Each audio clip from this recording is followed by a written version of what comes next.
Hello दोस्तों, आज के इस वीडियो में देखेंगे क्लास 10 के फिजिक्स का वीवीआई क्वेश्चन जो प्रत्येक बार परीक्षा में पूछता है। तो आप लोग का फाइनल एग्जाम जब 2024 में होगा फरवरी में, तो उसमें यह क्वेश्चन जरूर पूछेगा। ओम का नियम है ना, हमेशा हर बार एग्जाम में क्वेश्चन पूछता है। तो आप लोग बढ़िया से समझिएगा, हम पूरा कॉन्सेप्ट के साथ इसको बताएंगे। तो आप लोग बढ़िया से वीडियो को पहले सुनिएगा। देखिए क्वेश्चन कह रहा है ओम का नियम क्या है। ओम का नियम को सत्यापन करें, 5 नंबर का ये क्वेश्चन पूछता है। तो सुनिए, अचर ताप पर किसी चालक में प्रवाहित होने वाला विद्युत धारा चालक के सिरों के बीच के विभवांतर का समानुपाती होता है। अचर ताप मतलब होता है कम ताप यानी निम्न ताप पर किसी चालक में जब विद्युत धारा प्रवाहित किया जाता है तो जो चालक का सिरा होता है वो क्या होता है, विभवांतर का समानुपाती होता है।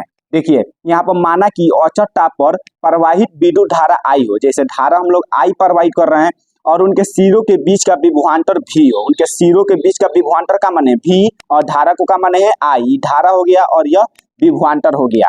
तो ये क्वेश्चन कर रहा है जब इनके बीच धारा प्रवाहित किया जाता है ना तो वह समानुपाती होता है किसके, विभवांतर के। तो देखिएगा ओम के नियम से विभवांतर को भी माने हैं और धारा को आई, तो भी समानुपाती हो जाएगा आई के। क्योंकि ओम के नियम में कह रहा है कि जब धारा प्रवाहित किया जाता है तो चालक के सिरों के बीच का विभवांतर का समानुपाती होता है। तो समानुपाती को हम लोग ऐसे सूचित करते हैं। तो ये समानुपाती हो गया विभवांतर के। कौन समानुपाती हो गया, धारा समानुपाती हो गया विभवांतर के। तो आप लोग ध्यान से समझिएगा। यहाँ पर देखिए समानुपाती हो गया ना, तो समानुपाती को जब हम बराबर में बदलते हैं ना तो एगो कांस्टेंट का यूज किया जाता है। कांस्टेंट मतलब होता है नियतांक। तो नियतांक को आप कुछ भी मान सकते हैं, आर या एन, कुछ भी आप लोग एक नियतांक मान सकते हैं। तो यहाँ पर आर माना जाता है, तो v बराबर आर आई हो गया। तो जहाँ आर एक नियतांक है, आर क्या है, एक नियतांक यानी कांस्टेंट है। आर क्या है, एक कांस्टेंट है। तो v और समानुपाती अब हटा दिए तो हटाने की जगह पर क्या हो जाएगा, बराबर हो जाएगा। तो v बराबर आर आई। तो यहाँ से आप लोग आर को जब इधर लाएंगे तो v इधर आ जाएगा और आई क्या होगा, नीचे चला जाएगा। तो आर बराबर v बटा आई, ये क्या हो जाएगा आप लोग का ओम का नियम हो जाएगा। ओम का नियम।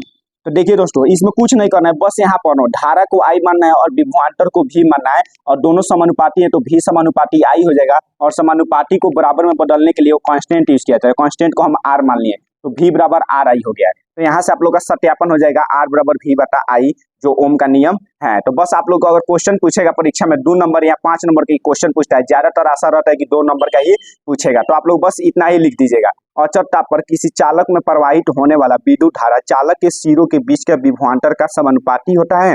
और उसके बाद लिख लीजिए अचर ताप पर प्रवाहित विद्युत धारा आई हो, धारा को हम लोग आई मान लिए और उनके सिरों के बीच का विभवांतर भी मान लिया है। तो ओम के नियम से यहाँ भी समानुपाती आई हो जाएगा। तो v बराबर आर आई, तो आर बराबर v बटा आई, जहाँ आर एक कांस्टेंट है। यह ओम का नियम आप लोग का पूरा कंप्लीट हो गया। देखिए दोस्तों, इसका हम पीडीएफ नो डिस्क्रिप्शन बॉक्स में दे देंगे एक लिंक, वहां से आप लोग ज्वाइन हो जाएगा, वहां से आप लोग डाउनलोड कर लीजिएगा इसका पीडीएफ। थैंक यू दोस्तों।